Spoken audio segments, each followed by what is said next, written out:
여러분, 안녕하세요. 오늘은 노후에 정말 중요한 이야기를 해드리려고 합니다. 바로 집 이야기예요. 아파트에서 살 것인가, 빌라에서 살 것인가, 아니면 원룸에서 살 것인가. 이 선택이 여러분의 노후를 완전히 바꿔놓을 수 있습니다. 제가 아는 박 씨라는 분이 계세요. 올해 70세이신데 평생 아파트에서 사셨어요. 서울 강남에 있는 30평 아파트였습니다. 그런데 작년에 이분이 원룸으로 이사를 하셨어요. 왜 그러셨을까요? 이유를 들어보니 충격적이었습니다. 관리비가 한 달에 40만 원씩 나왔대요. 여름에 에어컨 틀면 50만 원 넘게 나가고 겨울에 난방비 포함하면 60만 원까지 나갔답니다. 혼자 사시는데 관리비만 1년에 500만 원 이상 나간 거예요. 그래서 원룸으로 옮기셨는데 지금은 관리비가 한 달에 10만 원도 안 나간답니다. 1년이면 400만 원 이상을 절약하시는 거죠. 아파트 팔아서 나온 돈은 은행에 넣어두시고 이자로 생활비를 보태고 계세요. 이분 말씀이 진작 옮길 걸 그랬다고 하시더라고요. 아파트가 좋기는 한데 혼자 살기에는 너무 크고 관리비도 많이 나간다는 거예요. 원룸은 좁긴 하지만 관리하기 편하고 돈도 많이 안 든다고 하셨습니다. 그런데 반대 경우도 있어요. 빌라에서 살다가 아파트로 옮긴 분도 계시거든요. 왜 그러셨을까요? 이건 나중에 자세히 말씀드리겠습니다. 노후에 어디서 사느냐, 이게 정말 중요합니다. 잘못 선택하면 관리비 폭탄 맞고 건강 나빠지고 외로워지고 돈까지 잃을 수 있어요. 반대로 잘 선택하시면 편안하게 사시면서 돈도 아끼실 수 있습니다. 오늘 이 영상에서는 아파트, 빌라, 원룸의 장단점을 낱낱이 파헤쳐 드리겠습니다. 관리비는 얼마나 나가는지, 안전은 어떤지, 편의성은 어떤지, 실제 사례를 들어가면서 자세하게 말씀드릴게요. 그리고 매매로 살 것인지, 전세로 살 것인지, 월세로 살 것인지, 이것까지 다 알려드리겠습니다. 마지막에는 여러분의 상황에 맞는 선택 가이드까지 제공해 드릴 거예요. 자산이 얼마 있는지, 건강은 어떤지, 가족 구성은 어떤지에 따라서 최적의 선택이 다르거든요. 이 영상 하나면 노후 주거 문제는 해결됩니다. 준비되셨나요? 그럼 시작하겠습니다. 먼저 노후 주거를 선택할 때 꼭 봐야 하는 3가지 기준을 말씀드리겠습니다. 이 기준을 모르고 집을 선택하시면 나중에 후회하시게 돼요. 첫 번째 기준은 관리비와 유지비입니다. 노후에는 수입이 줄어드니까 고정 지출을 최대한 낮춰야 해요. 관리비가 한 달에 10만 원 나가는 것과 50만 원 나가는 것은 엄청난 차이입니다. 관리비에는 뭐가 포함되는지 아세요?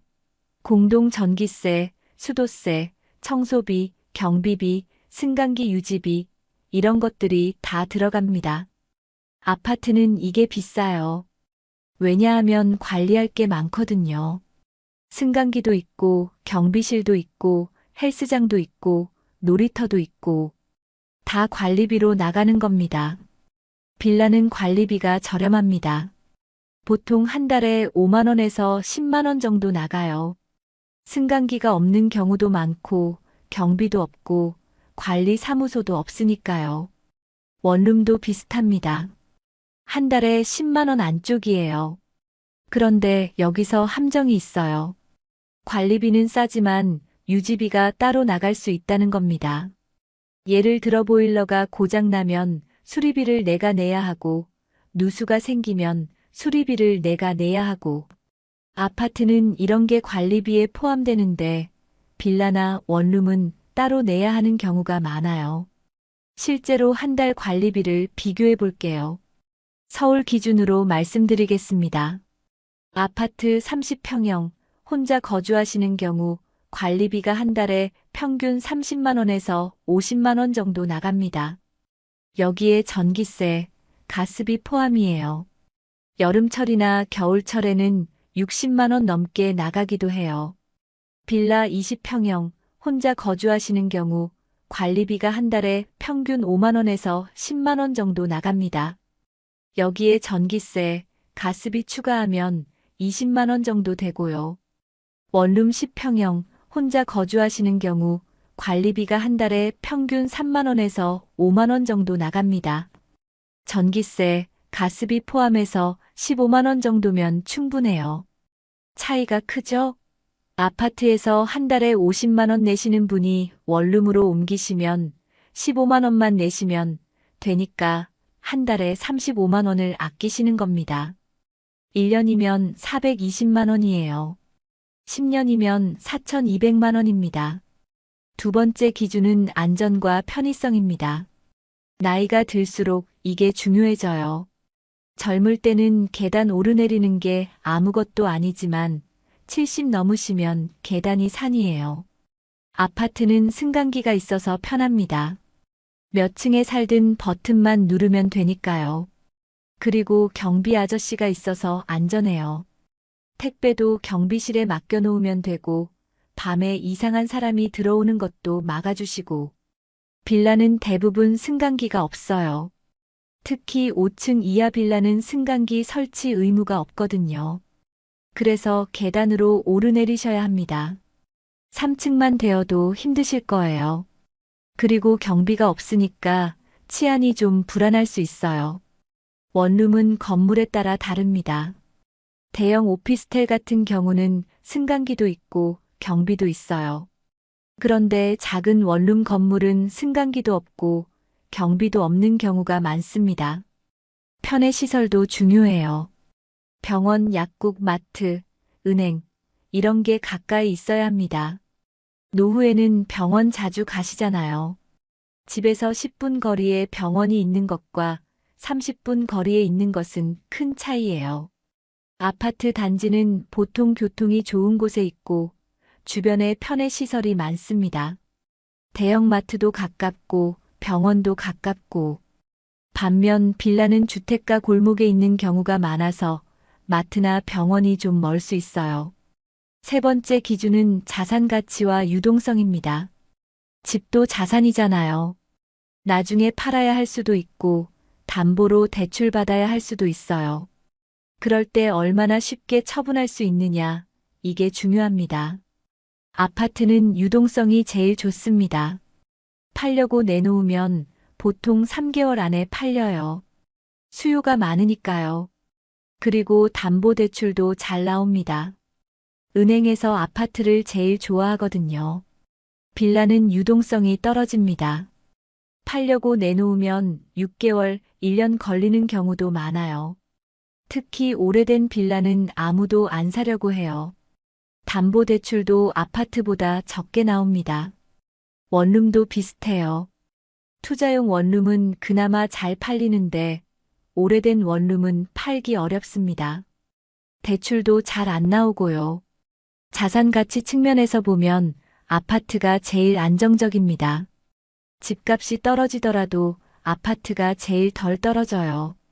빌라나 원룸은 집값 떨어질 때 더 많이 떨어집니다. 자, 이 세 가지 기준을 머릿속에 넣어두시고 이제 각 주거 형태를 자세히 살펴보겠습니다. 먼저 아파트부터 시작할게요. 아파트가 노후 주거로 정말 좋을까요? 많은 분들이 아파트가 제일 좋다고 생각하시는데 장단점이 명확히 있습니다. 먼저 아파트의 장점부터 말씀드리겠습니다. 첫째, 관리가 편합니다. 공동부부는 관리 사무소에서 다 해주거든요. 복도 청소, 쓰레기 처리, 화단 관리, 이런 거 신경 안 쓰셔도 돼요. 집 앞만 관리하시면 됩니다. 둘째, 안전합니다. 경비 아저씨가 24시간 있으시고 CCTV도 많고 출입문도 철저하게 관리돼요. 밤에 혼자 계셔도 무섭지 않습니다. 셋째, 승강기가 있어서 편합니다. 무거운 짐 들고 계단 오를 필요 없어요. 장 보고 오셔도 승강기 타고 편하게 올라가시면 됩니다. 넷째, 커뮤니티 시설이 있습니다. 헬스장, 독서실, 경로당, 이런 게 단지 안에 있어요. 운동하러 멀리 갈 필요 없이 아래층 가시면 되고, 이웃들과 경로당에서 친목도 다지실 수 있어요. 다섯째, 교통과 편의 시설이 좋습니다. 대형 아파트 단지는 보통 역 근처에 있고, 버스 정류장도 가깝고, 마트나 병원도 근처에 있어요. 여섯째, 자산 가치가 안정적입니다. 아파트는 집값이 떨어져도 크게 안 떨어지고, 올라갈 때는 많이 올라요. 그리고 팔 때도 쉽게 팔립니다. 이렇게 보면 아파트가 완벽해 보이죠? 그런데 단점도 만만치 않습니다. 첫째, 관리비가 비쌉니다. 앞에서 말씀드렸듯이 한 달에 30만 원에서 50만 원씩 나가요. 혼자 사시는데 이 정도 관리비 내시면 부담되시죠? 실제로 제가 아는 이 씨라는 분이 계세요. 68세이신데 서울 목동의 40평 아파트에 혼자 사세요. 남편 돌아가시고 자녀들은 다 분가했어요. 이분 한 달 관리비가 50만 원 정도 나온대요. 여름에 에어컨 켜면 60만 원까지 나가고 겨울에 난방비 포함하면 70만 원 가까이 나간다고 하세요.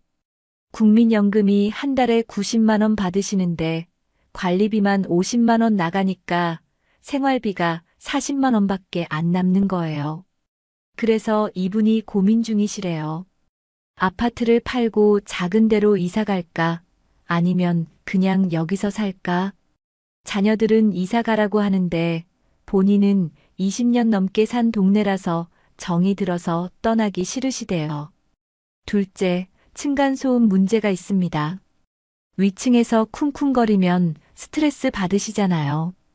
특히 어린아이 있는 집이 위층에 있으면 하루 종일 시끄러워요. 노인분들은 예민하시니까 이게 큰 문제가 될 수 있습니다. 셋째, 이웃 간 갈등이 생길 수 있습니다.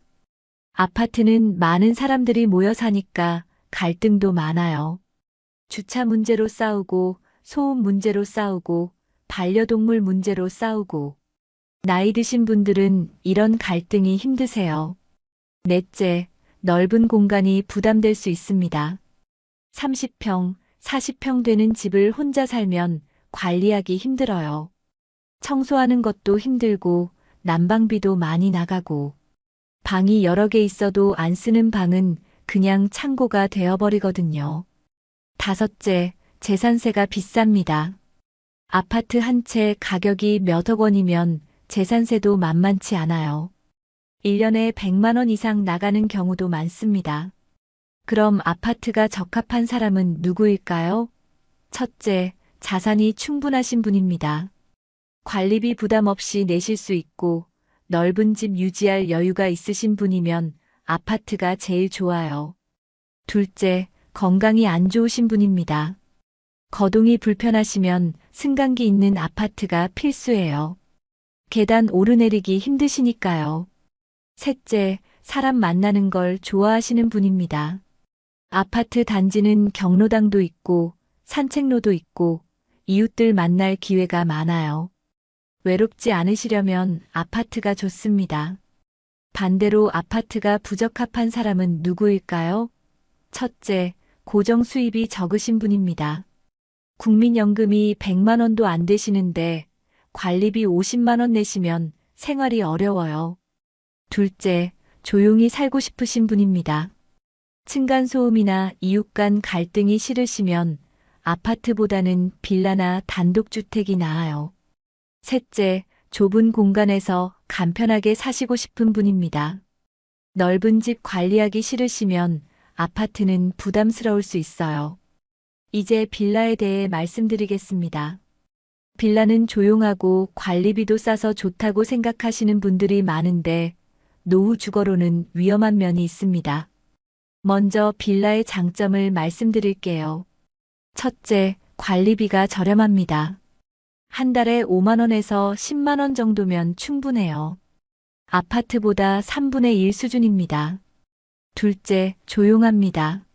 한 동에 몇 가구 안 살기 때문에 층간소음이나 이웃소음이 아파트보다 훨씬 적어요. 조용히 사실 수 있습니다. 셋째, 프라이버시가 좋습니다. 사람이 많지 않으니까 아는 사람 마주칠 일도 적고 내 생활을 간섭받지 않아요. 넷째, 집값이 저렴합니다. 같은 평수라도 빌라가 아파트보다 싸거든요. 적은 돈으로 넓은 집에 사실 수 있어요. 다섯째, 반려동물 키우기 좋습니다. 아파트는 반려동물 제한이 있는 경우도 많고 이웃 눈치도 보이는데 빌라는 그런 거 없어요. 이렇게 보면 빌라도 괜찮아 보이죠? 그런데 노후에는 치명적인 단점들이 있습니다. 첫째, 승강기가 없는 경우가 많습니다. 5층 이하 건물은 승강기 설치 의무가 없어서 대부분 계단으로 다니셔야 해요. 2층이나 3층만 되어도 나이 드시면 힘드세요. 제가 아는 김 씨라는 분이 계세요. 72세이신데 빌라 3층에 사세요. 처음 이사 오실 때는 괜찮으셨는데 나이 들면서 계단 오르내리기가 너무 힘들어지셨대요. 장 보고 오시면 무거운 짐 들고 3층까지 올라가야 하는데 중간에 쉬었다 가셔야 한대요. 무릎도 아프시고 숨도 차고. 그래서 요즘은 장도 자주 못 보러 가신대요. 한번 갈 때 많이 사서 들고 오시는데 그게 너무 힘드시다고 하세요. 둘째, 치안이 불안합니다. 경비가 없으니까 누가 들어와도 모르거든요. 빈집털이도 빌라가 훨씬 많이 당해요. 혼자 사시는 노인분들은 특히 조심하셔야 합니다. 실제로 작년에 제 동네 빌라에서 도둑이 들어온 사건이 있었어요. 70대 할머니 혼자 사시는 집이었는데 낮에 외출하신 사이에 도둑이 들어와서 돈을 훔쳐갔대요.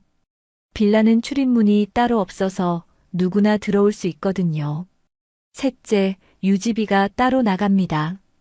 관리비는 싸지만 고장나면 수리비를 본인이 부담하셔야 해요. 보일러 고장나면 수십만 원 나가고 누수나면 또 수십만 원 나가고 아파트는 관리사무소에서 해주는데 빌라는 다 본인 돈이에요. 넷째, 전세 사기 위험이 있습니다. 요즘 깡통 빌라 문제 많이 들어보셨죠?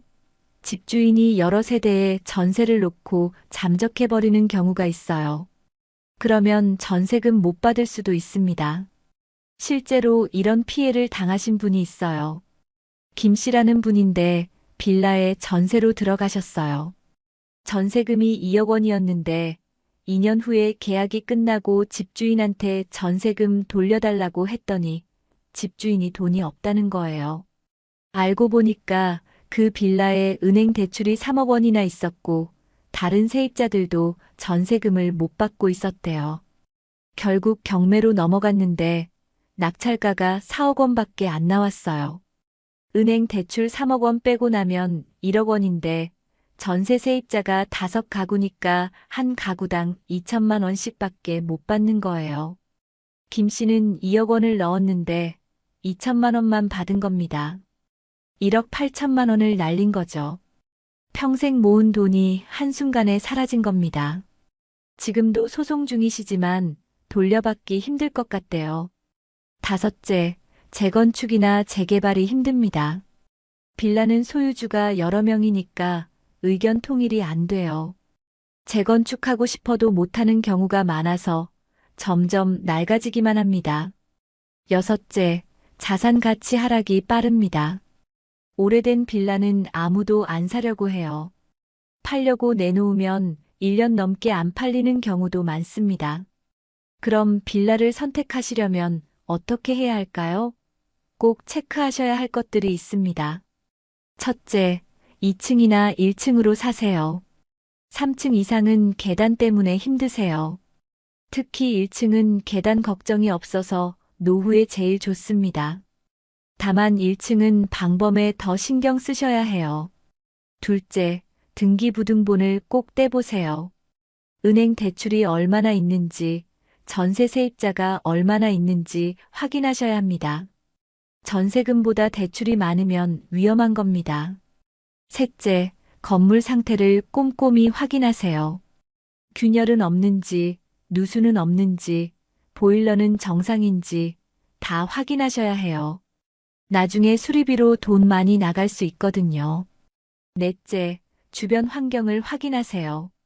병원, 약국, 마트가 가까운지, 버스 정류장이 가까운지 보세요. 나이 들면 먼 거리 다니기 힘드시니까요. 다섯째, 이웃을 파악하세요. 어떤 사람들이 사는지 미리 알아보시는 게 좋아요. 부동산에 물어보시거나 직접 방문해서 이웃들 만나보세요. 빌라가 적합한 사람은 누구일까요? 첫째, 관리비를 최대한 아끼고 싶으신 분입니다. 고정 수입이 적으셔서 매달 나가는 돈을 줄여야 하시면 빌라가 좋아요. 둘째, 건강하신 분입니다. 계단 오르내리기가 힘들지 않으시고 거동이 자유로우시면 빌라도 괜찮아요. 셋째, 조용히 살고 싶으신 분입니다. 사람들과 부대끼기 싫으시고 혼자만의 시간을 즐기시는 분은 빌라가 맞아요. 반대로 빌라가 부적합한 사람은 누구일까요? 첫째, 거동이 불편하신 분입니다. 무릎이 안 좋으시거나 허리가 안 좋으시면 계단이 큰 장벽이에요. 둘째, 혼자 사시는 분입니다. 특히 여성 노인분들은 빌라에 혼자 사시면 안전상 위험할 수 있어요. 셋째, 전세로 들어가시려는 분입니다. 요즘 깡통 빌라 문제가 심각하니까 전세는 웬만하면 피하시는 게 좋아요. 이제 원룸과 오피스텔에 대해 말씀드리겠습니다. 요즘 노후의 원룸으로 이사 가시는 분들이 늘고 있어요. 왜 그럴까요? 먼저 원룸의 장점을 말씀드릴게요. 첫째, 관리가 정말 편합니다. 집이 작으니까 청소하기도 쉽고 난방비도 적게 나가고 혼자 사시기에 딱 적당한 크기예요. 둘째, 관리비가 저렴합니다. 한 달에 5만 원에서 10만 원 정도면 충분해요. 전기세, 가스비 다 합쳐도 15만 원이면 돼요. 셋째, 월세가 아파트나 빌라보다 싸니까 초기 비용이 적게 듭니다. 보증금 1,000만 원에 월세 50만 원 이런 식으로 살 수 있어요. 넷째, 위치가 좋은 곳이 많습니다. 역세권에 있는 원룸이 많아서 교통이 편리해요. 병원이나 마트도 가까이 있고요. 다섯째, 이사가 쉽습니다. 짐이 많지 않으시면 간단하게 이사하실 수 있어요. 환경 바꾸고 싶으시면 부담 없이 이사하실 수 있습니다. 실제로 원룸으로 이사하신 분의 이야기를 들어볼게요. 최 씨라는 분인데 65세이세요. 이분은 원래 아파트에서 사셨는데 배우자가 돌아가시고 혼자 살게 되면서 원룸으로 이사하셨어요. 이유를 물어봤더니 아파트가 너무 크고 관리하기 힘들었대요. 방이 3개인데 혼자 쓰니까 2개 방은 그냥 창고가 되어버렸고 청소하는 것도 힘들었대요. 관리비도 한 달에 40만 원씩 나가서 부담스러웠고요. 그래서 역세권에 있는 원룸으로 이사하셨는데 지금은 너무 만족하신대요. 집이 작아서 청소하기도 쉽고 관리비도 한 달에 5만 원밖에 안 나가고 여기 가까워서 어디든 다니기 편하고 마트도 바로 앞에 있어서 장보기도 편하대요. 아파트 팔아서 나온 돈은 은행에 넣어두시고 이자로 생활비를 보태고 계시대요. 월세는 50만 원인데 관리비 포함해도 60만 원이면 되니까 아파트 살 때보다 훨씬 경제적이라고 하세요. 그런데 원룸에도 단점이 있습니다. 첫째, 좁습니다. 보통 10평 내외인데 침대 놓고 옷장 놓으면 공간이 거의 없어요. 답답하게 느껴지실 수 있습니다. 둘째, 손님 맞기 힘듭니다. 자녀들이 놀러 오면 앉을 공간도 부족하고 자고 갈 공간은 아예 없어요. 가족이 자주 찾아오시면 불편하실 수 있습니다. 셋째, 수납 공간이 부족합니다. 옷이나 짐이 많으시면 다 넣을 공간이 없어요. 이사 가실 때 짐을 많이 버리셔야 합니다. 넷째, 방음이 안 되는 경우가 많습니다. 특히 오래된 원룸은 벽이 얇아서 옆집 소리가 다 들려요. 예민하신 분들은 힘드실 수 있어요. 다섯째, 치안이 걱정될 수 있습니다. 작은 원룸 건물은 경비도 없고 CCTV도 없어서 안전이 불안할 수 있어요. 그럼 오피스텔은 어떨까요? 오피스텔은 원룸보다 조금 나은 편입니다. 첫째, 크기가 원룸보다 큽니다. 보통 15평에서 20평 정도 되니까 생활하기 좀 더 여유로워요. 둘째, 시설이 좋습니다. 승강기도 있고 경비도 있고 CCTV도 있어서 안전해요. 일부 오피스텔은 헬스장이나 라운지 같은 부대 시설도 있습니다. 셋째, 관리가 체계적입니다. 관리 사무소가 있어서 문제가 생기면 바로 해결해줘요. 보일러 고장 나거나 누수 생기면 관리실에 연락하시면 됩니다. 다만 오피스텔의 단점은 관리비가 원룸보다 비쌉니다. 한 달에 15만 원에서 20만 원 정도 나가요. 그래도 아파트보다는 싸지만요. 원룸이나 오피스텔이 적합한 사람은 누구일까요? 첫째, 혼자 사시는 분입니다. 넓은 집이 필요 없으시고 간편하게 사시고 싶으신 분은 원룸이 제일 좋아요. 둘째, 고정 지출을 최소화하고 싶으신 분입니다. 관리비를 최대한 줄이시고 남는 돈으로 여행도 다니시고 취미 생활도 하시고 싶으시면 원룸이 답입니다. 셋째, 도심에서 살고 싶으신 분입니다. 역세권이나 번화가 근처에 살고 싶으신데 아파트는 비싸시면 원룸이나 오피스텔이 좋은 선택이에요. 넷째, 미니멀한 삶을 사시고 싶은 분입니다. 짐을 많이 가지지 않으시고 꼭 필요한 것만 가지고 사시려면 원룸이 적합해요. 반대로 원룸이 부적합한 사람은 누구일까요? 첫째, 짐이 많으신 분입니다. 평생 모은 물건들을 다 버릴 수 없으시면 원룸은 힘들어요. 둘째, 가족이 자주 오시는 분입니다. 자녀들이나 손주들이 자주 놀러 오시면 좁아서 불편하세요. 셋째, 넓은 공간이 필요하신 분입니다. 취미 생활을 집에서 하시거나 운동을 집에서 하시려면 공간이 필요하잖아요. 이제 매매, 전세, 월세 중 뭐가 좋은지 말씀드리겠습니다. 이것도 정말 중요한 선택이에요. 먼저 매매의 장단점입니다. 매매는 집을 사는 거죠. 장점은 내 집이라는 안정감이 있다는 겁니다. 집주인 눈치 안 보고 언제까지든 살 수 있어요. 또 집값이 오르면 자산 가치가 증가합니다. 5년 전에 5억 원에 산 집이 지금 7억 원이 됐으면 2억 원의 수익이 생긴 거예요. 그리고 담보대출을 받을 수 있습니다. 급하게 돈이 필요하면 집을 담보로 대출받으실 수 있어요. 하지만 단점도 있습니다. 첫째, 초기 비용이 많이 듭니다. 집을 사려면 몇억 원이 필요하잖아요. 목돈이 없으시면 불가능해요. 둘째, 유동성이 떨어집니다. 급하게 현금이 필요할 때 집을 바로 팔 수 없어요. 팔려면 몇 개월은 걸립니다. 셋째, 집값 하락 위험이 있습니다. 집값이 떨어지면 자산 가치가 줄어들어요. 5억 원에 샀는데 4억 원으로 떨어지면 1억 원 손해를 보는 거예요.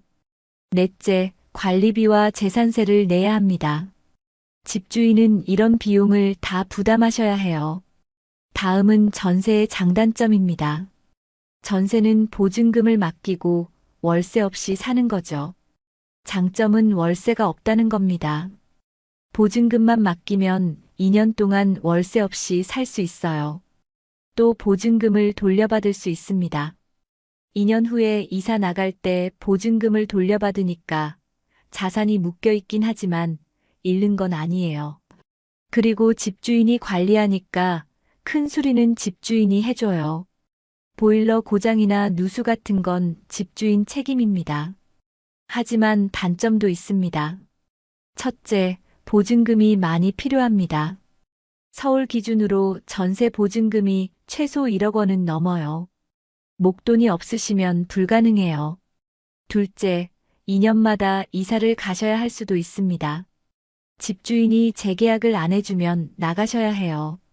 나이 드셔서 이사 다니는 게 힘드세요.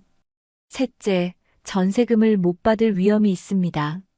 앞에서 말씀드린 깡통 빌라 같은 경우죠.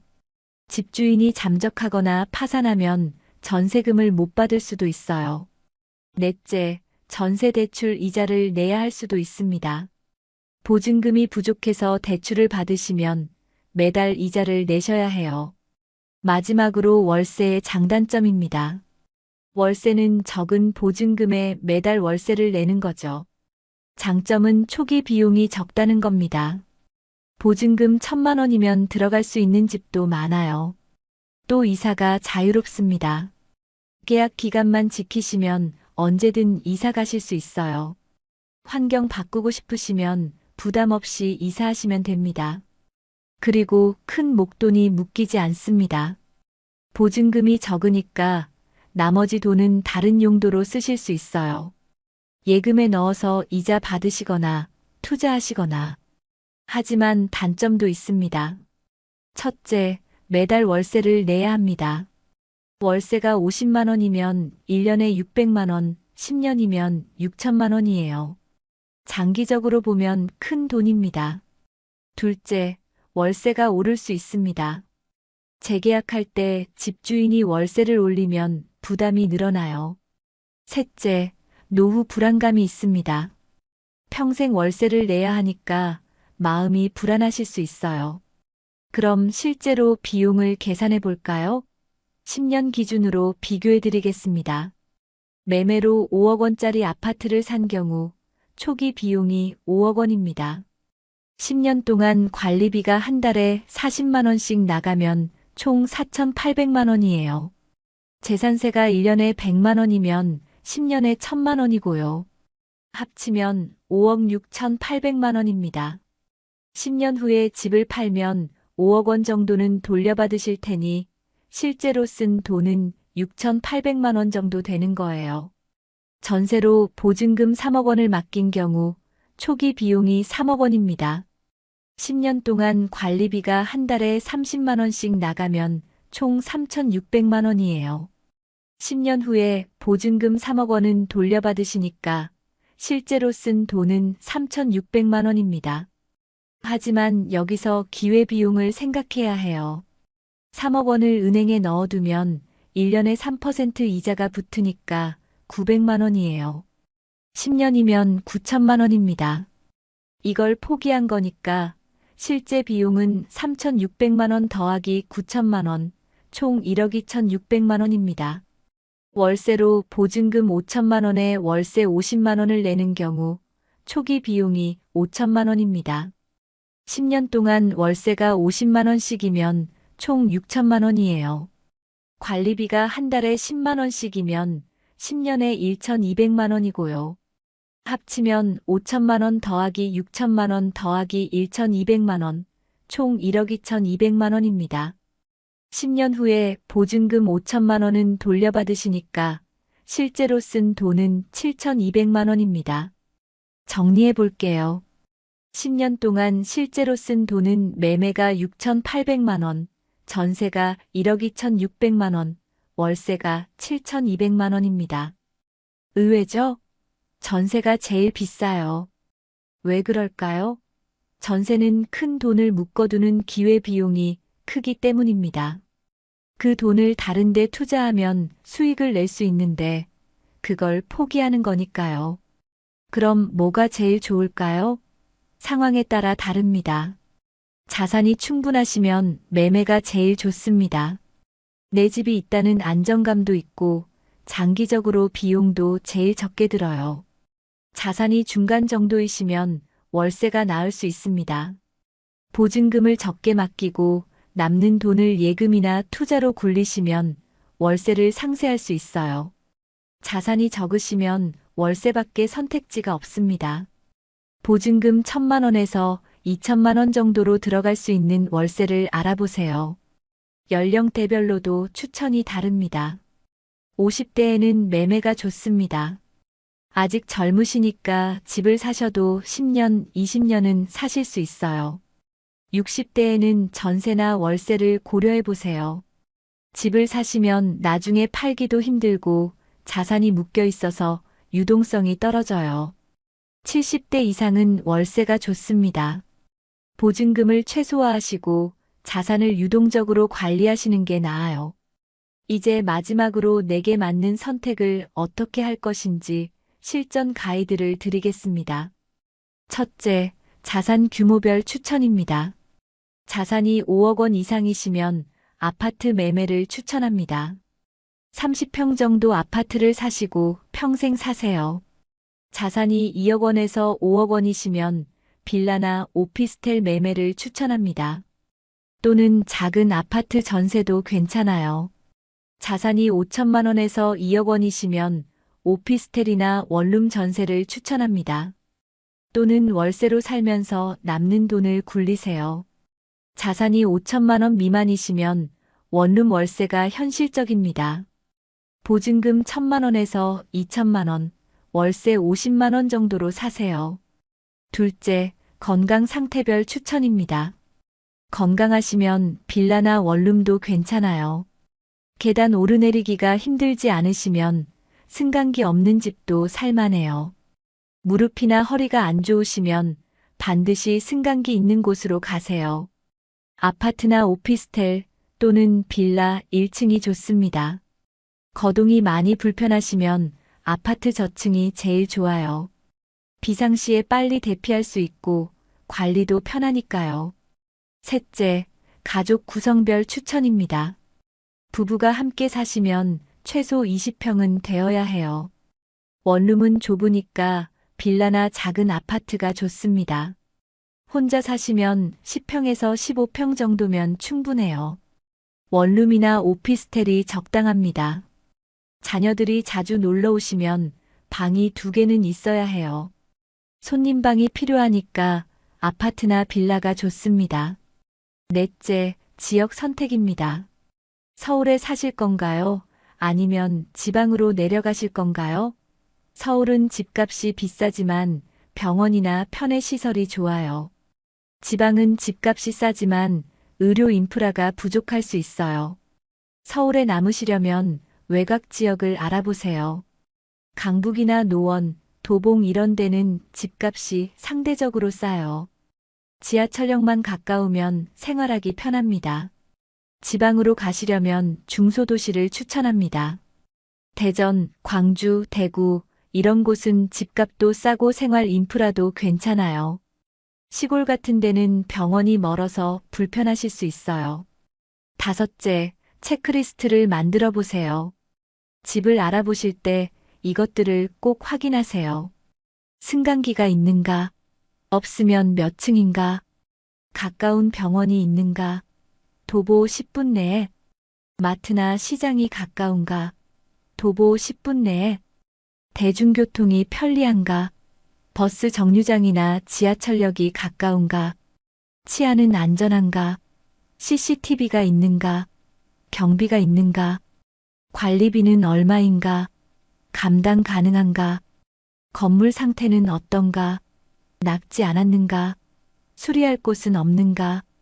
이웃은 어떤가? 조용한가? 문제 있는 이웃은 없는가? 이 체크리스트를 프린트해서 가지고 다니시면서 집 볼 때마다 체크하세요. 모든 항목에 체크가 되는 집을 찾으시면 됩니다. 여섯째, 의사결정 나무를 만들어 보세요. 질문에 답하면서 자연스럽게 내게 맞는 선택을 찾는 거예요. 첫 번째 질문, 자산이 5억 원 이상인가요? 그렇다면 매매를 고려하세요. 아니라면 다음 질문으로 가세요. 두 번째 질문, 혼자 사시나요? 그렇다면 원룸이나 오피스텔을 고려하세요.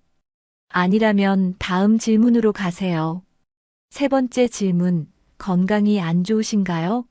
그렇다면 승강기 있는 아파트를 고려하세요. 아니라면 다음 질문으로 가세요. 네 번째 질문, 관리비를 최소화하고 싶으신가요? 그렇다면 빌라나 원룸을 고려하세요. 아니라면 아파트를 고려하세요. 이런 식으로 질문에 답하다 보면 자연스럽게 내게 맞는 선택이 나옵니다.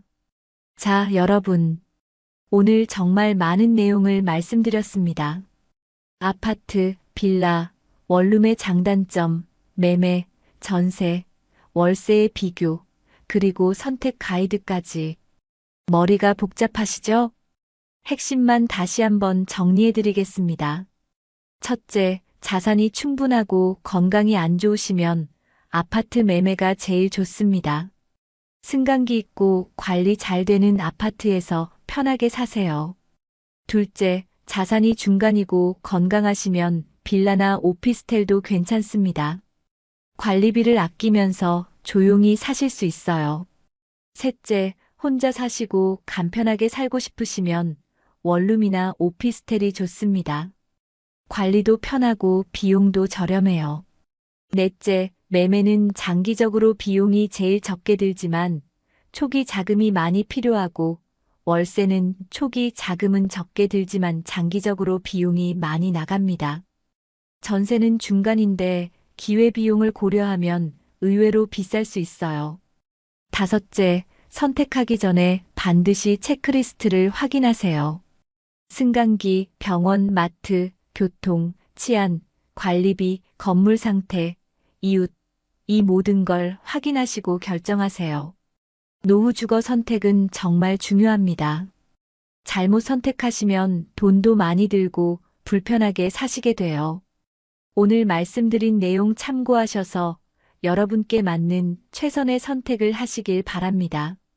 다음 영상에서는 주택연금에 대해 자세히 말씀드리겠습니다. 집 한 채로 매달 연금 받는 방법, 얼마나 받을 수 있는지, 장단점은 무엇인지 완전히 파헤쳐 드릴게요. 많은 관심 부탁드립니다. 오늘도 영상 봐주셔서 감사합니다. 여러분의 노후가 편안하고 행복하기를 진심으로 바랍니다. 다음 영상에서 뵙겠습니다. 여러분, 안녕하세요. 오늘 제가 여러분께 들려드릴 이야기는 조금 무겁게 느껴질 수도 있지만 끝까지 들으시면 분명히 도움이 될 겁니다. 아니, 도움을 넘어서 여러분의 인생을 바꿀 수도 있는 이야기입니다. 자, 먼저 하나 여쭤볼게요. 여러분은 혹시 이런 생각 해보신 적 있으세요? 나이 들면 어차피 다 똑같은 거 아닐까? 75만 넘으면 누구나 힘들고 80 넘으면 누구나 요양원 가는 거 아닐까? 그런데 말이죠, 정말 신기한 일이 있습니다. 제가 아는 두 분의 이야기를 들려드릴게요. 한 분은 박할머니입니다. 올해 78이세요. 이분은 매일 아침 6시면 일어나셔서 동네 한 바퀴를 도십니다. 그리고 집에 돌아와서 직접 아침을 차려 드시고요. 낮에는 경로당에 가서 친구들이랑 화투도 치시고 가끔은 스마트폰으로 손주들한테 영상통화도 하세요. 저녁에는 드라마 보시면서 웃기도 하시고 우시기도 하시면서 하루를 보내십니다. 또 한 분은 김할아버지입니다. 올해 77이세요. 그런데 이분은 지금 요양원에 계십니다. 혼자서는 화장실도 가기 힘드시고 식사도 도움을 받아야 하세요. 하루 종일 침대에 누워 계시고 가끔 창밖만 멍하니 바라보십니다. 두 분의 나이 차이는 고작 1년입니다. 그런데 왜 이렇게 삶의 모습이 다를까요? 박할머니는 특별히 운이 좋으셨던 걸까요? 김할아버지는 운이 나빠서 그렇게 되신 걸까요? 아닙니다. 여러분, 이건 운이 아닙니다. 준비의 차이였습니다.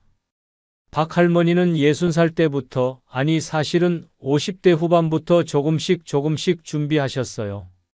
몸을 관리하셨고, 집을 정리하셨고, 마음을 다스리는 연습을 하셨습니다. 반면에 김할아버지는 60대까지는 건강하셨어요. 그래서 아무 준비도 안 하셨죠. 70살 넘어서부터 갑자기 몸이 안 좋아지기 시작했는데 그때부터는 이미 늦었습니다. 준비할 여유도 기력도 없으셨던 거예요. 여러분, 노후라는 건 갑자기 찾아오는 게 아닙니다. 천천히, 조용히, 그러나 확실하게 다가옵니다.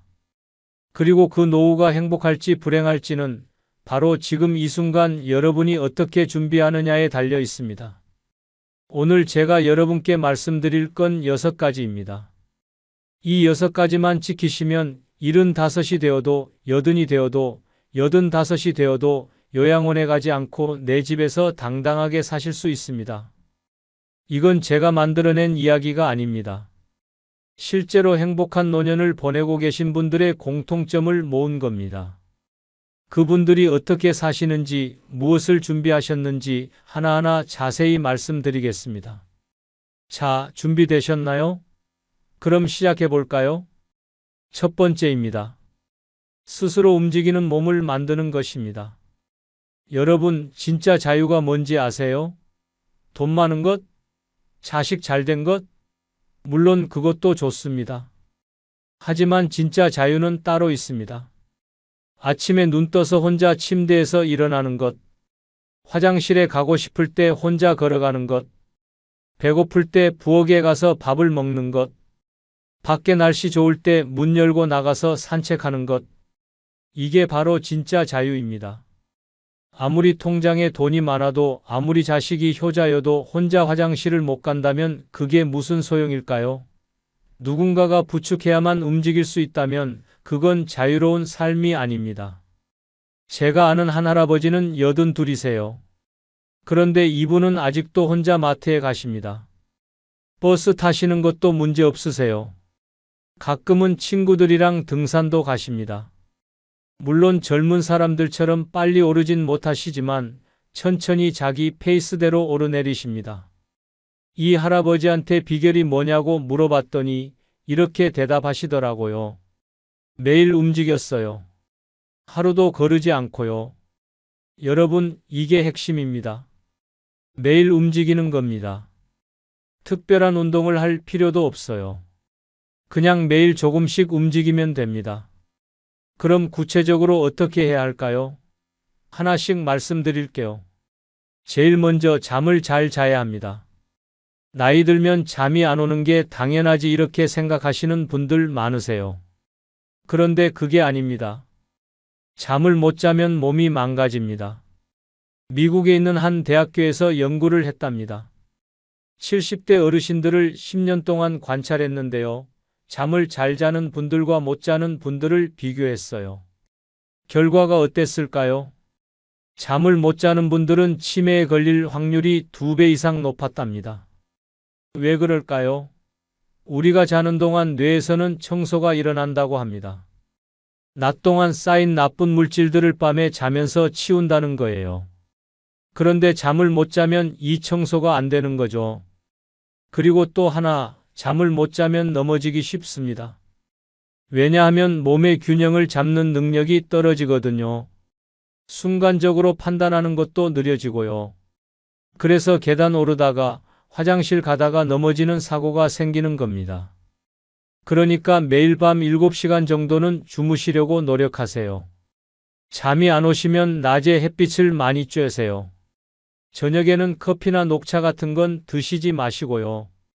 그리고 핸드폰 보는 것도 자기 1시간 전에는 그만두시는 게 좋습니다. 낮잠은 어떨까요? 낮잠도 주무셔도 되는데 30분에서 1시간 정도만 주무세요.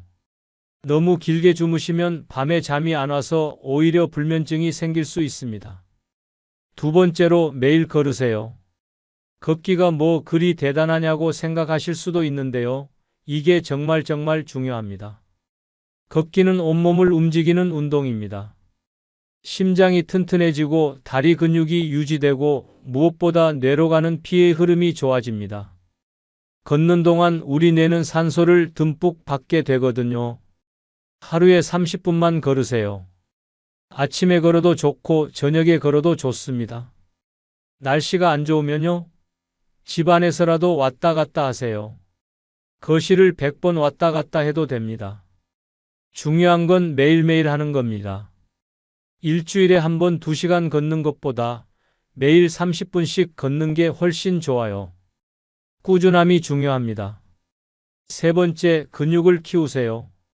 이 나이에 무슨 근육 운동을 하실 수 있는데요. 오히려 나이 들수록 더 중요합니다. 75 넘어서 제일 무서운 게 뭔지 아세요? 넘어지는 겁니다. 한 번 넘어져서 뼈가 부러지면 그대로 침대에 누워 지내게 되는 경우가 많아요. 그러면 온몸에 근육이 빠지기 시작합니다. 그리고 다시는 일어나지 못하게 되는 거죠. 그래서 근육 운동이 꼭 필요합니다. 비싼 운동센터 갈 필요 없어요. 집에서 하시면 됩니다. 의자 잡고 앉았다 일어서기 10번. 벽에 손대고 팔 굽혀 펴기 5번. 이것만 매일 해도 근육이 유지됩니다. 신기하게도 70대에도 80대에도 운동하면 근육이 붙습니다. 근육은 배신하지 않아요. 물론 50대, 60대부터 시작했다면 더 좋겠죠. 하지만 지금 시작해도 늦지 않았습니다. 네 번째, 스스로 몸을 챙기는 습관을 들이세요. 물론 아프면 병원에 가야 하고 1년에 한 번은 건강검진도 받아야 합니다. 하지만 평소에 내 몸 상태를 확인하고 혈압 재고 혈당 체크하고 약 먹는 시간 지키는 건 스스로 하셔야 해요. 내 몸의 주인은 의사 선생님이 아니라 바로 나 자신입니다. 이 사실을 꼭 기억하세요. 자, 여기까지가 첫 번째입니다. 스스로 움직이는 몸 만들기. 잠 잘 자고 매일 걷고 근육 키우고 스스로 챙기기. 이 네 가지만 지켜도 여러분의 75은 완전히 달라질 겁니다. 이제 두 번째로 넘어가 볼까요? 두 번째는 혼자 있는 힘을 기르는 것입니다. 솔직히 말씀드릴게요. 나이 들면 외롭습니다. 배우자를 먼저 보내신 분도 계시고 아직 함께 계시더라도 자식들은 바빠서 명절에나 얼굴 보게 됩니다. 친구들도 하나 둘씩 연락이 끊기죠.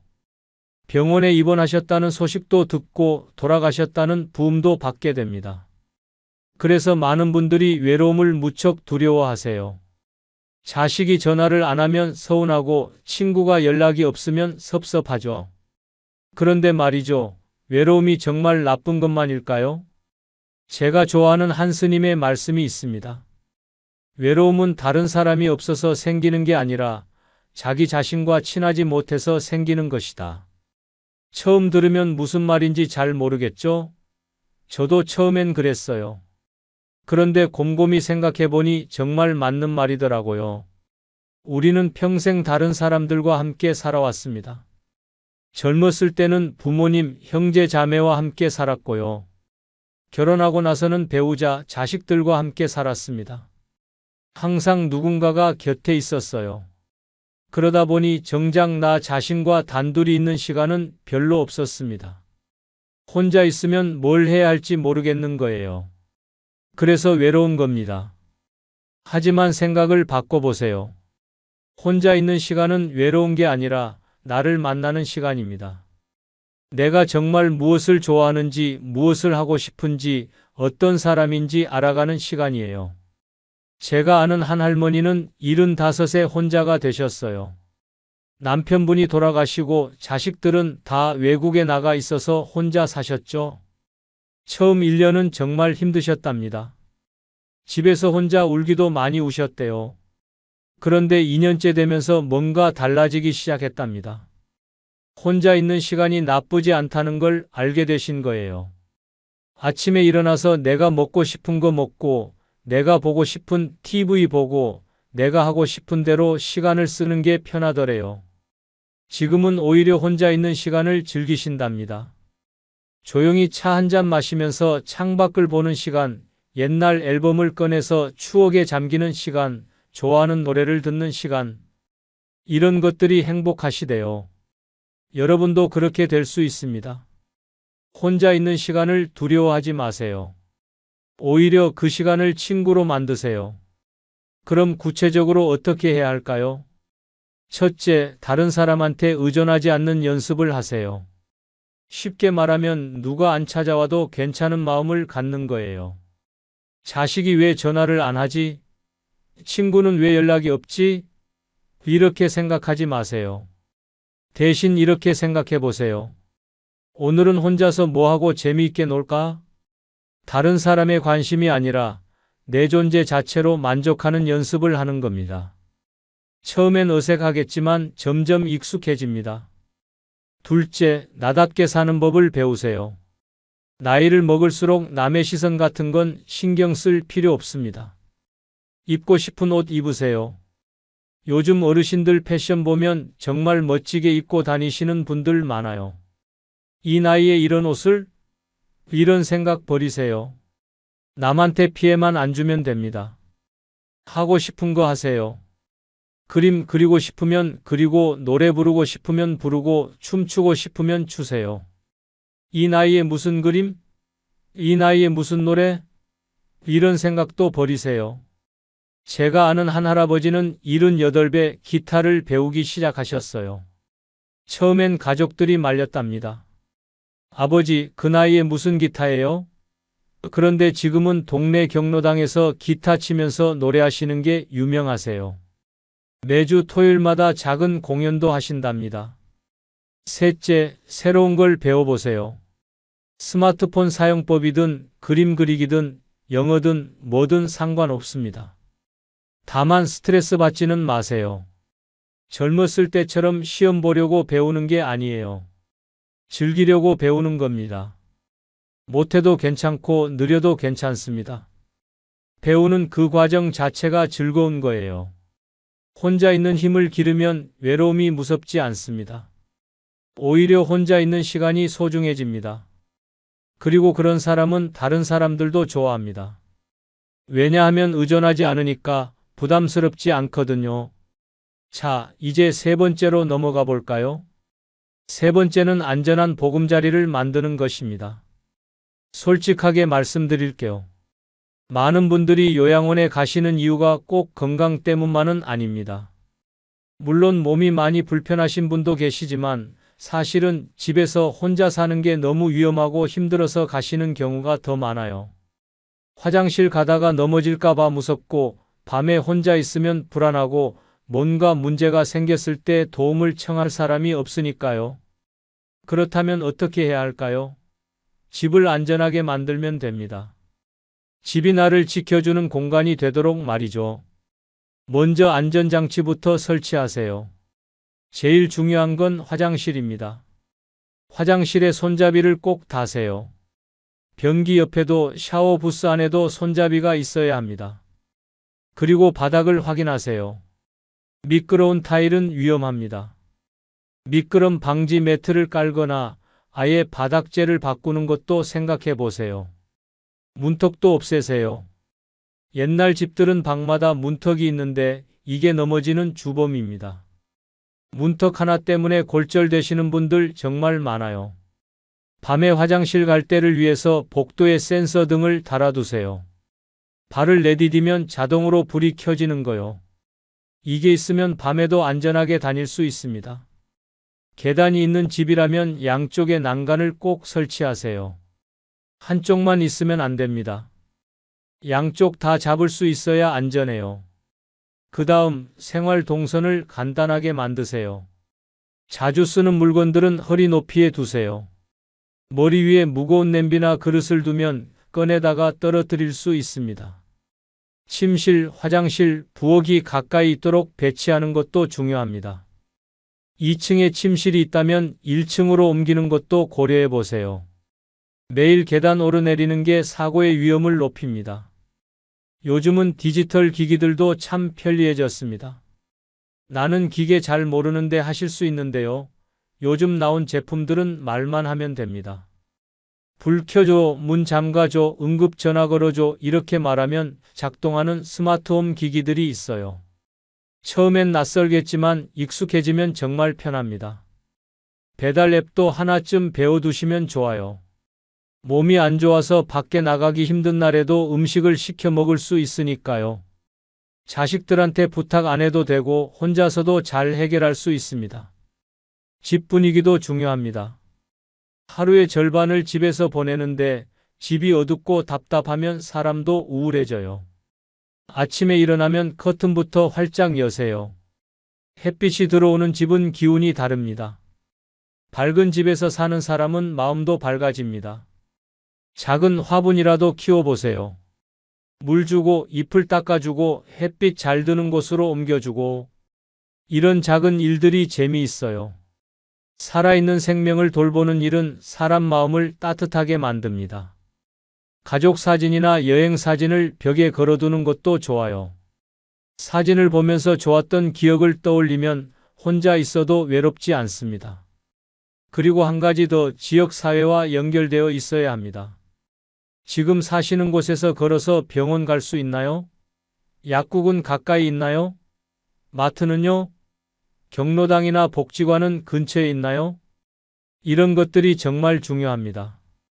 차가 없어도, 자식이 없어도 혼자서 생활할 수 있는 환경이어야 해요. 걸어서 갈 수 있는 곳들이 있어야 고립되지 않습니다.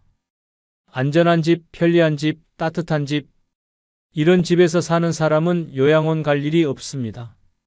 내 집이 최고의 요양원이 되는 거죠. 네 번째로 넘어가 볼까요? 네 번째는 돈에 대한 현명한 태도입니다. 여기서 중요한 건 돈이 많고 적음이 아닙니다. 통장에 얼마가 있느냐가 중요한 게 아니라 내 돈을 내가 쓸 수 있느냐가 중요합니다. 아무리 재산이 많아도 자식이 관리하고 있어서 쓰고 싶을 때 못 쓴다면 무슨 소용일까요? 반대로 연금이 적어도 고정 지출을 잘 관리하고 계획적으로 쓴다면 얼마든지 편하게 살 수 있습니다. 먼저 매달 나가는 돈이 얼마인지 정확히 아셔야 합니다. 통신비, 보험료, 관리비, 공과금 이런 것들을 한번 점검해 보세요. 안 쓰는 보험은 없나요? 필요 없는 구독 서비스가 자동으로 결제되고 있진 않나요? 이런 걸 하나씩 정리하면 한 달에 5만 원, 10만 원씩 줄일 수 있어요. 5만 원이면 1년에 60만 원입니다. 작은 돈 같지만 노후에는 이런 돈 하나하나가 정말 소중합니다. 가계부를 쓰시는 것도 좋고 요즘은 스마트폰 앱으로도 쉽게 관리할 수 있어요. 중요한 건 내가 얼마를 쓰는지 정확히 아는 겁니다. 그 다음 투자에 대해서도 조금 알아두세요. 은행 예금만으로는 물가 상승을 따라잡기 힘듭니다. 하지만 위험한 투자는 절대 하시면 안 돼요. 원금을 잃으면 회복할 방법이 없습니다. 젊었을 때는 다시 벌 수 있지만 일은 넘어서 잃은 돈은 다시 못 만듭니다. 그러니 국채나 안전한 펀드 정도만 생각하세요. 여유 자금의 일부만, 정말 일부만 운용하는 거예요. 욕심내지 마세요.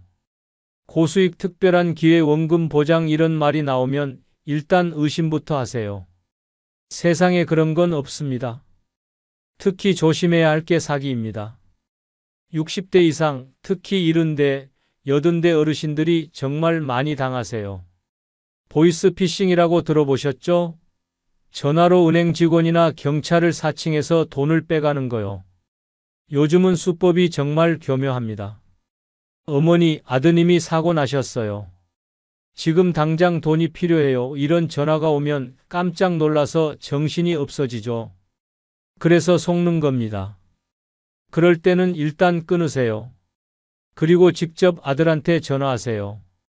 본인 목소리로 확인하는 게 제일 확실합니다. 은행에서 전화 왔다고요?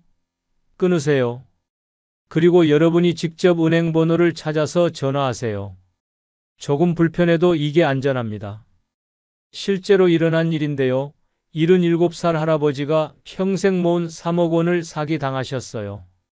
투자하면 매달 200만 원씩 이자를 준다는 말에 속으신 거죠. 처음 2달은 정말 200만 원씩 들어왔대요. 그래서 믿고 더 투자하셨는데 그 다음 달부터 연락이 끊겼답니다. 평생 모은 돈이 한순간에 날아간 거예요. 여러분, 이런 일이 남의 일이 아닙니다.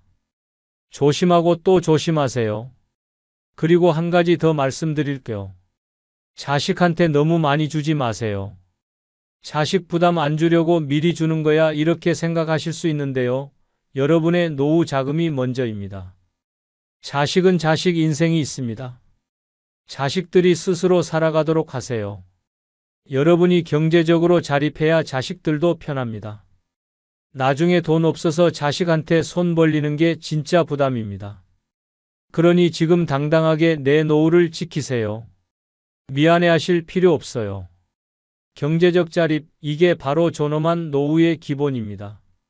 이제 5번째입니다.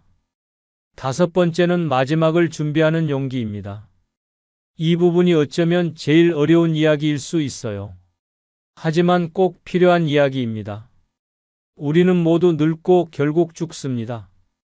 이건 슬픈 일이 아니라 자연스러운 과정이에요. 봄이 지나면 여름이 오고 가을이 지나면 겨울이 오듯이 인생에도 계절이 있습니다.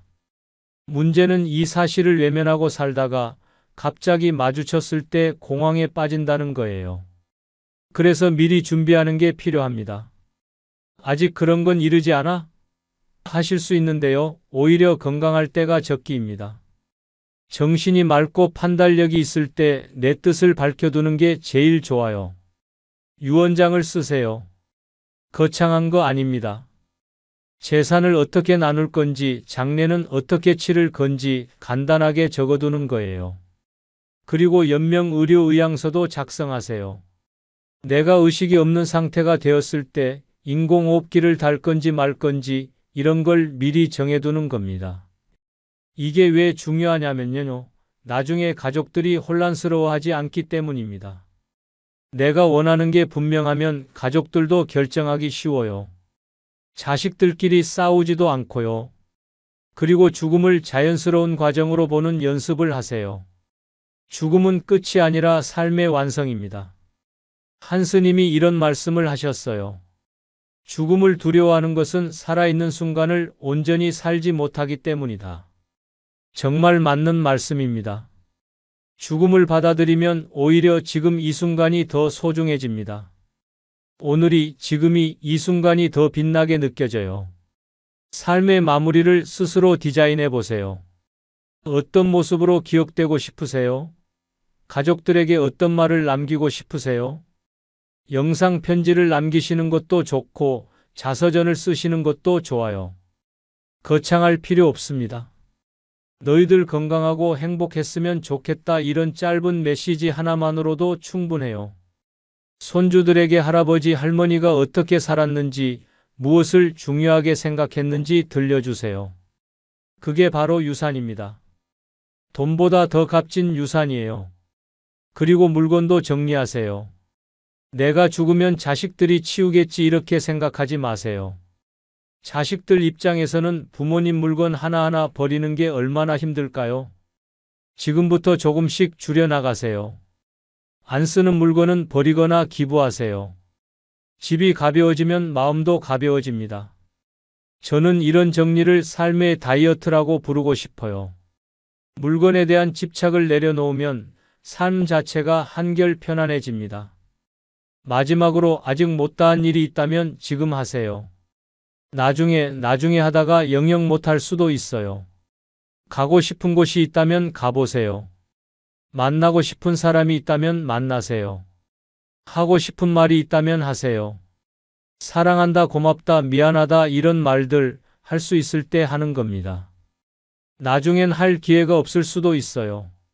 마지막을 준비한다는 게 슬픈 일 같지만 사실은 지금을 더 잘 사는 방법입니다.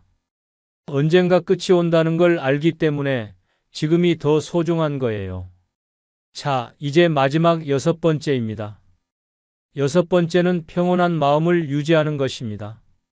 나이가 들면 감정 조절이 더 어려워질 수 있어요. 작은 일에도 화가 나고 사소한 말에도 서운해집니다. 그런데 이런 감정들을 오래 품고 있으면 가장 힘든 사람은 바로 나 자신이에요. 상대는 까맣게 잊고 사는데 나만 혼자 속 끓이고 있는 건 아닐까요? 그러니 분노와 서운함을 오래 품지 마세요. 물론 화날 일이 생기면 화내세요. 당연히 화낼 수 있어요. 하지만 하루만 화내세요. 다음 날이 되면 그럴 수도 있지 하고 넘어가세요. 서운한 것도 마찬가지예요. 감정을 느끼는 건 당연하지만 그걸 계속 곱씹으면 독이 됩니다.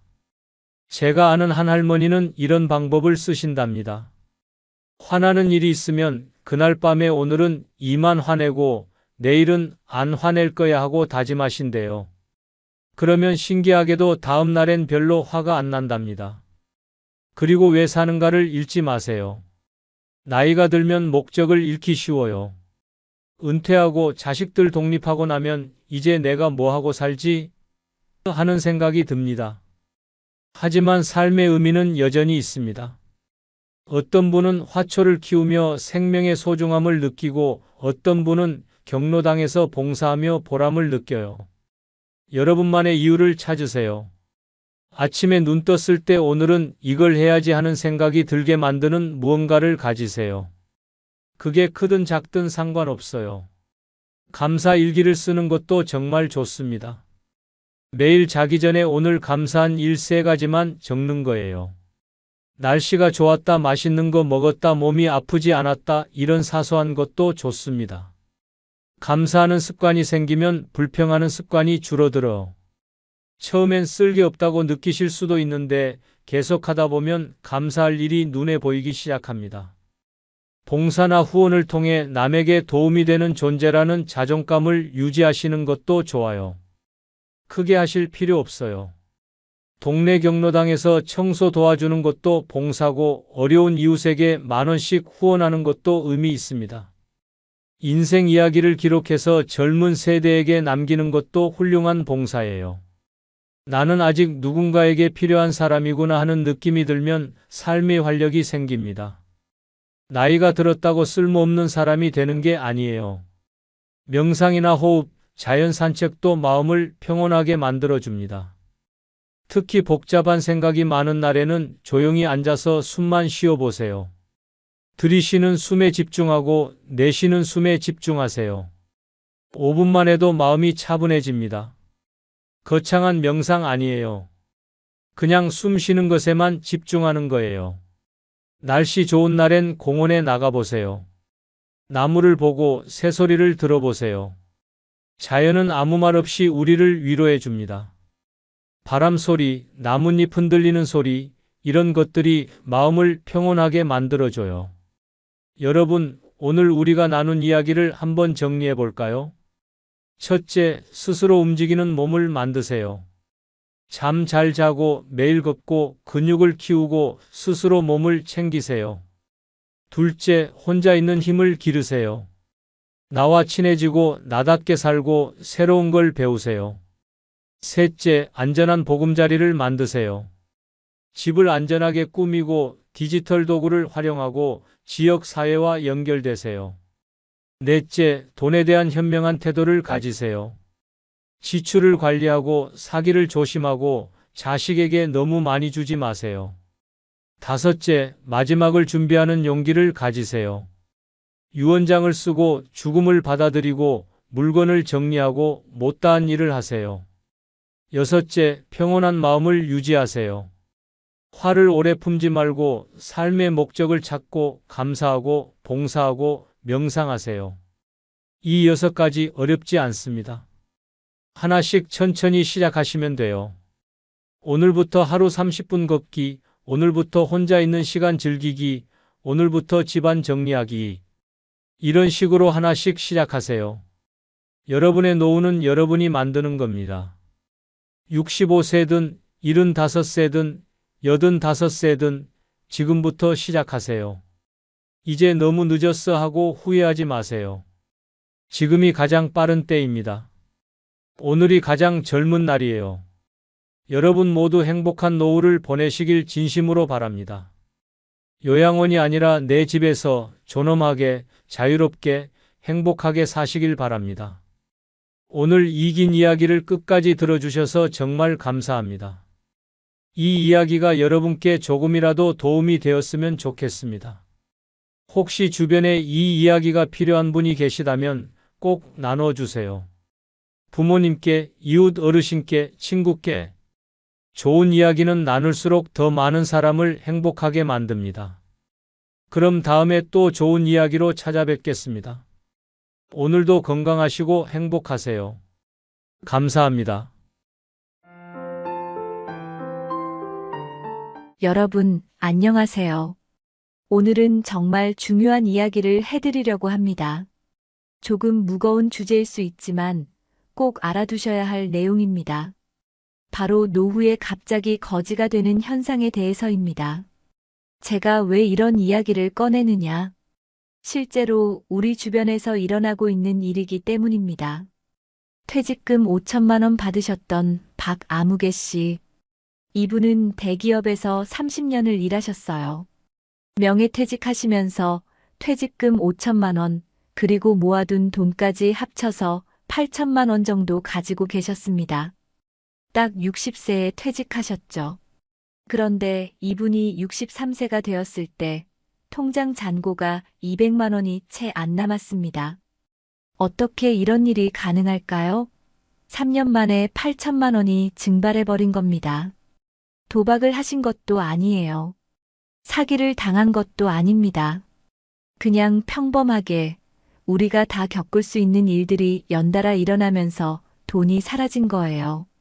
통계를 보면 더 충격적입니다. 우리나라 노인 빈곤율 얼마나 되는지 아세요? 무려 40%가 넘습니다. 경제협력개발기구 OECD 회원국 중에서 1등입니다. 부끄럽지만 이게 현실이에요. 10명 중 4명이 가난하게 노후를 보내고 있다는 뜻입니다. 더 무서운 건 중산층이었던 분들이 더 빠르게 무너진다는 겁니다. 왜 그럴까요? 가난하게 살아오신 분들은 적은 돈으로 살아가는 방법을 알고 계세요. 그런데 평생 넉넉하게 사신 분들은 지출을 줄이는 게 쉽지 않거든요. 생활 수준을 낮추는 게 생각보다 훨씬 어렵습니다. 오늘 이 영상에서는 노후의 거지가 되는 5가지 큰 함정을 먼저 말씀드리겠습니다. 그리고 의료비 문제, 자녀 문제, 투자 실패, 예상 못한 지출들을 하나하나 짚어드릴 거예요. 마지막에는 어떻게 하면 이런 함정에 빠지지 않을 수 있는지 실전 전략까지 알려드리겠습니다.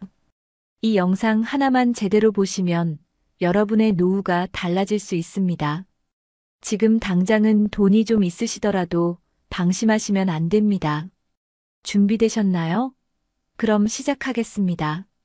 먼저 노후의 거지가 되는 5가지 큰 함정부터 말씀드리겠습니다. 이걸 모르시면 아무리 돈을 많이 모으셔도 소용없어요. 첫 번째 함정은 바로 수입의 단절입니다. 직장 다니실 때는 매달 월급이 들어오잖아요.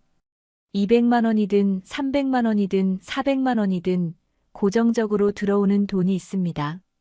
그런데 퇴직하시는 순간 이 돈줄이 딱 끊겨버려요. 국민연금을 받으신다고 해도 예전 월급의 30%에서 50% 정도밖에 안 됩니다.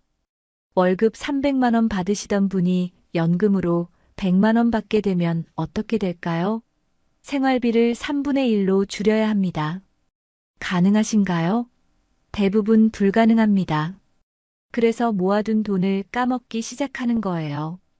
이게 첫 번째 함정입니다. 두 번째 함정은 물가 상승입니다. 지금 커피 한 잔이 5,000원 하는 세상이잖아요. 10년 전만 해도 2,000원, 3,000원이면 마셨는데 말이죠. 물가는 계속 오릅니다. 그런데 연금은 물가만큼 오르지 않아요. 통장에 있는 돈의 가치는 점점 떨어지는 겁니다. 지금 5천만 원이 10년 후에도 5천만 원의 가치를 가질까요? 절대 아닙니다. 물가 상승률을 2%라고 가정하면 10년 후에는 지금의 4천만 원 정도 가치밖에 안 됩니다. 20년이 지나면 3,500만 원 정도의 가치로 줄어들어요. 가만히 있어도 돈이 줄어드는 겁니다. 세 번째 함정은 예상보다 긴 노후입니다. 우리나라 평균 수명이 얼마나 되는지 아세요? 남자는 80세, 여자는 86세입니다. 그리고 계속 늘어나고 있어요. 의학이 발달하니까요. 60세에 퇴직하시면 20년에서 30년을 더 사셔야 합니다. 20년이면 짧은 기간이 아니에요. 한 달에 200만 원씩만 쓰셔도 1년에 2,400만 원입니다. 20년이면 4억 8천만 원이 필요해요. 퇴직금 5천만 원으로 어떻게 버티시겠어요? 절대 불가능합니다. 네 번째 함정은 건강 악화입니다. 나이가 들수록 병원 갈 일이 많아집니다. 당연한 거예요.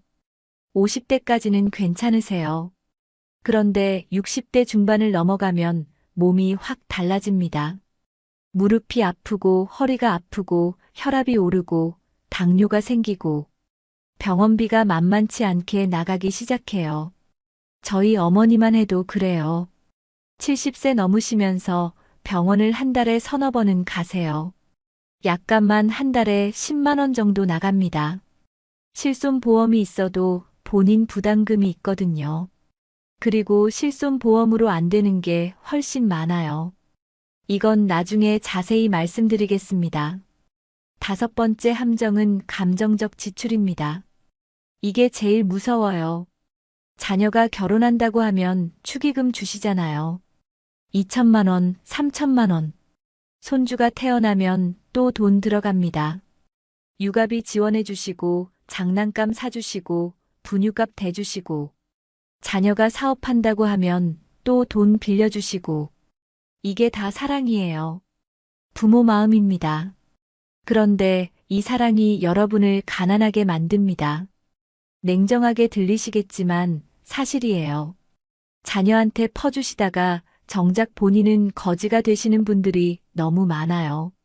자, 이 다섯 가지가 노후의 거지가 되는 큰 함정들입니다. 수입 단절, 물가 상승, 긴 노후, 건강 악화, 감정적 지출. 이 중에서 하나만 해당되셔도 위험합니다. 그런데 보통은 다섯 개가 동시에 오거든요. 특히 은퇴 후 3년이 가장 위험합니다. 왜냐하면 이 시기에 생활 패턴을 못 바꾸시거든요. 월급 받을 때처럼 계속 쓰세요. 여행도 가시고 외식도 하시고 손주 용돈도 주시고 그러다 보면 3년 만에 돈이 반으로 줄어듭니다. 그리고 중산층이 더 위험하다고 말씀드렸죠. 왜 그럴까요? 가난하게 사신 분들은 1만 원으로 일주일을 사는 방법을 아세요. 그런데 평생 넉넉하게 사신 분들은 하루에 3만 원씩 쓰는 게 습관이 되어 있어요. 이 습관을 바꾸는 게 너무 어렵습니다. 제 친구 아버님이 그러셨어요. 대기업 임원까지 하셨던 분인데 퇴직하시고 나서도 골프를 매주 치셨대요. 한 번에 15만 원씩 나가는 거예요. 1년이면 750만 원입니다. 친구가 아버지한테 골프 좀 줄이시라고 했더니 친구들이 다 치는데 혼자 안 칠 수 없다고 하시더래요. 체면 때문에 돈을 쓰시는 거죠. 이런 식으로 생활 수준을 못 낮추시면 아무리 많은 돈을 모으셔도 금방 바닥납니다. 억소리 나는 돈도 10년이면 다 사라져요. 정말입니다. 이제 본격적으로 노후 자금을 날리는 구체적인 원인들을 하나씩 파헤쳐 보겠습니다. 첫 번째로 말씀드릴 건 의료비입니다. 의료비 폭탄. 이 말 많이 들어보셨죠? 그런데 실제로 얼마나 나가는지 아세요? 상상을 초월합니다. 암에 걸리시면 기본이 2천만 원에서 3천만 원입니다. 여기서 끝이 아니에요. 재발하면 또 그만큼 나가고, 항암 치료 받으시면 또 돈이 들어가고, 실손보험 있으시면 괜찮을 거라고 생각하시죠? 천만의 말씀입니다. 실손보험으로 안 되는 게 훨씬 많아요. 먼저 비급여 항목들이 있습니다. 비급여가 뭐냐? 건강보험이 적용 안 되는 치료들이에요. 예를 들어볼게요. 임플란트 하시면 한 개에 100만 원에서 150만 원 정도 합니다. 이게 비급여예요.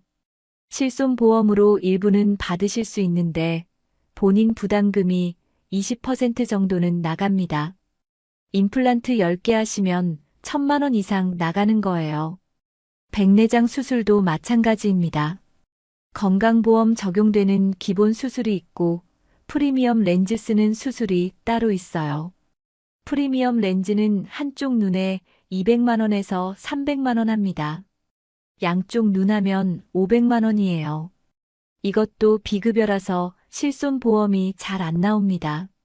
그리고 암 치료에서 제일 비싼 게 표적 항암제입니다. 이게 한 달에 200만 원에서 500만 원씩 나가요. 1년이면 2천만 원에서 6천만 원입니다. 건강보험 적용이 안 되는 약들이 많거든요. 외국에서 들여오는 신약들은 특히 그래요. 실제 사례를 하나 말씀드리겠습니다. 제 지인 중에 박 씨라는 분이 계세요. 65세에 폐암 진단을 받으셨어요. 다행히 조기 발견이었습니다. 수술하시고 항암 치료 받으셨는데 총 치료비가 3,500만 원 나왔습니다. 실손보험이 있으셔서 2천만 원 정도는 보험에서 나왔어요. 그래도 본인이 1,500만 원을 내셔야 했습니다. 그런데 이게 끝이 아니에요. 재발 방지를 위해서 6개월마다 정밀 검사를 받으셔야 하는데 한 번에 80만 원씩 나갑니다. 1년에 160만 원이에요. 그리고 면역력 키우는 약, 건강보조제, 이런 것들 드시잖아요. 한 달에 30만 원씩 나갑니다. 1년이면 360만 원이고요. 결국 암 치료하시면서 5년 동안 5천만 원 이상을 쓰신 거예요. 집 한 채 값이 날아간 겁니다. 더 무서운 건 요양병원입니다. 치매 걸리시거나 중풍 오시면 요양병원에 입원하셔야 해요. 요양병원비가 얼마나 되는지 아세요? 한 달에 200만 원에서 300만 원입니다. 건강보험 적용받으시면 100만 원 정도로 줄어들기는 해요. 그런데 좋은 요양병원은 건강보험 적용이 안 되는 데가 많아요. 1인실 쓰시려면 한 달에 400만 원씩 나갑니다. 1년이면 4,800만 원이에요. 5년이면 2억 4천만 원입니다. 평생 모은 돈이 다 날아가는 거죠. 제가 아는 분 중에 김 씨라는 분이 계세요. 이분 어머님이 치매에 걸리셨어요. 처음에는 집에서 모셨는데 돌보기가 너무 힘들더래요. 밤에 자다가 나가시고 가스불 켜놓고 잊어버리시고 결국 요양병원에 모셨습니다. 한 달에 250만 원씩 나가는 병원이었어요. 이분 월급이 300만 원이었는데 어머니 병원비 대느라 본인 생활비가 50만 원밖에 안 남더래요. 결국 형제들이 돈을 모아서 내기 시작했는데 그것도 3년 만에 한계가 왔습니다. 어머님이 요양병원에 7년을 계셨어요. 총 2억 1천만 원이 들어갔습니다. 형제들이 각자 5천만 원씩 부담한 거예요. 노후 자금으로 모아둔 돈이 부모님 병원비로 다 나간 겁니다. 여러분, 이게 남의 일이 아니에요. 우리 모두가 겪을 수 있는 일입니다. 80살 넘으시면 10명 중 1명은 치매에 걸립니다. 85세 넘으시면 3명 중 1명이 치매예요. 확률이 엄청 높아요. 그럼 어떻게 대비해야 할까요? 첫째, 실손보험만 믿지 마세요. 실손보험은 기본입니다. 여기에 암보험, 치매보험을 추가로 드셔야 해요. 암보험은 진단금으로 3천만 원 이상 나오는 걸로 드시고 치매보험도 진단금이 2천만 원 이상은 되어야 합니다. 둘째, 의료비 비상금을 따로 만드세요. 최소 2천만 원은 의료비 전용 통장에 넣어두시고 절대 손대지 마세요. 이게 여러분의 생명줄입니다. 셋째, 건강검진을 꼭 받으세요. 1년에 한 번은 종합검진 받으시고 이상 있으면 바로 치료하세요. 조기에 발견하면 치료비가 훨씬 적게 듭니다. 늦게 발견해서 큰 수술 받으시면 돈이 몇 배로 들어가요. 넷째, 요양병원은 미리 알아보세요. 건강보험 적용되는 곳이 어디 있는지, 비용은 얼마나 되는지 미리 알아두시면 막상 필요할 때 당황하지 않으세요. 의료비는 정말 무서운 겁니다. 평생 모은 돈이 병원비로 다 나갈 수 있어요. 그러니까 미리미리 준비하셔야 합니다. 보험 잘 들어두시고 비상금 만들어두시고 건강검진 꼭 받으세요. 이게 노후를 지키는 첫 번째 방법입니다. 이제 두 번째로 큰 함정인 자녀 문제를 말씀드리겠습니다. 이 부분이 정말 중요해요. 제목이 좀 자극적이긴 한데 자녀가 부모를 가난하게 만드는 방법이라고 적었습니다. 물론 자녀가 일부러 그러는 건 아니에요. 그런데 결과적으로 보면 그렇게 되는 경우가 너무 많습니다. 첫 번째, 결혼자금입니다. 자녀가 결혼한다고 하면 부모는 당연히 축의금을 주시잖아요. 요즘 결혼 축의금이 얼마나 되는지 아세요? 서울에서는 평균 5천만 원 정도 됩니다. 적게 주시는 집은 3천만 원, 많이 주시는 집은 1억 원 이상도 주세요. 문제는 이게 한 명이 아니라는 거예요. 자녀가 둘이면 1억 원이 나갑니다. 자녀가 셋이면 1억 5천만 원이에요. 퇴직금이 5천만 원인데 자녀 결혼시키느라 1억 원을 쓰시면 어떻게 되겠어요? 당연히 빚을 내시게 됩니다. 실제로 이런 분들이 많아요. 자녀 결혼자금 마련하느라 전세금을 빼서 쓰시는 분들도 계시고 집을 담보로 대출받으시는 분들도 계세요. 이게 노후 파산의 시작입니다. 제가 아는 이 씨라는 분 이야기를 해드릴게요. 이분은 딸이 둘 계셨어요. 큰딸이 결혼할 때 5천만 원을 주셨습니다. 전세금 3억 원짜리 집 마련해 주시고 혼수 비용 2천만 원 더 들어갔어요. 그리고 2년 후에 작은 딸이 결혼했습니다. 작은 딸한테도 똑같이 해주셔야 하잖아요. 또 5천만 원을 주셨어요. 결국 이분이 10년 동안 모은 돈 1억 원이 2년 만에 다 나간 겁니다. 그런데 이게 끝이 아니에요. 큰딸 집이 전세였잖아요. 2년 후에 전세 계약이 만료되면서 집주인이 3천만 원을 더 올려달라고 했대요. 큰딸 부부가 돈이 없으니까 또 부모님한테 손을 벌립니다. 이 씨는 결국 집을 담보로 대출을 받아서 3천만 원을 더 주셨어요. 그리고 1년 후에 손주가 태어났습니다. 딸이 직장을 다니니까 애를 봐줘야 하잖아요. 이 씨 부인이 매일 딸네 집에 가서 손주를 봐주셨어요. 교통비, 식비 다 본인들이 내시고 한 달에 50만 원씩 나갔습니다. 그리고 손주 분유값, 기저귀값 이런 것도 사주시고 돌잔치 비용도 일부 대주시고 작은 딸내도 아기가 태어나니까 또 똑같이 해주셔야 하고 결국 이분 부부는 65세에 빈털터리가 되셨습니다. 두 번째는 자녀 사업 자금입니다. 자녀가 사업을 한다고 하면 부모는 말릴 수가 없어요. 응원해주고 싶잖아요. 그래서 목돈을 빌려주시거나 투자를 하십니다. 문제는 10개 중 9개는 망한다는 거예요. 제 친구 아버지가 그러셨어요. 아들이 치킨집을 하겠다고 해서 3천만 원을 주셨대요. 가게 보증금에 인테리어비, 기계값까지 다 대주신 거예요. 그런데 1년 만에 가게 문을 닫았습니다. 장사가 안 되더래요. 그러면 3천만 원 날아간 거 아니에요? 맞습니다. 그런데 여기서 끝이 아니에요.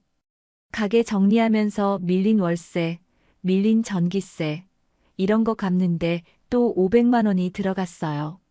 결국 3,500만 원이 증발한 겁니다. 더 무서운 경우도 있어요. 자녀가 사업 실패하고 빚을 지면 부모가 대신 갚아주시잖아요. 이게 몇 천만 원씩 나가요. 제 지인 중에는 아들 빚 갚아주느라 집을 팔아서 전세로 이사간 분도 계세요. 세 번째는 손주 육아 비용입니다. 요즘 젊은 부부들은 맞벌이를 하잖아요. 그러면 누가 애를 봐주나요?